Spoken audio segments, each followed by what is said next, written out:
So good morning. Just wanted to show you what I'm up to this morning, sitting on the deck. It is kind of junky. We've been working projects, but I like to sit on the deck, drink my coffee, look at all of my pretty flowers that I've got going. And this year I have done wildflowers, so we've had quite a few butterflies. It's really been nice. We've photographed some pretty nice ones.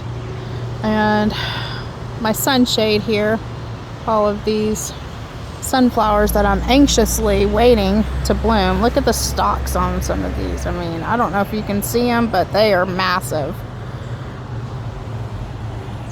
That's my herbs. We got basil on top, lemon balm, then the rest is all cilantro because we all love cilantro. But just thought I'd share.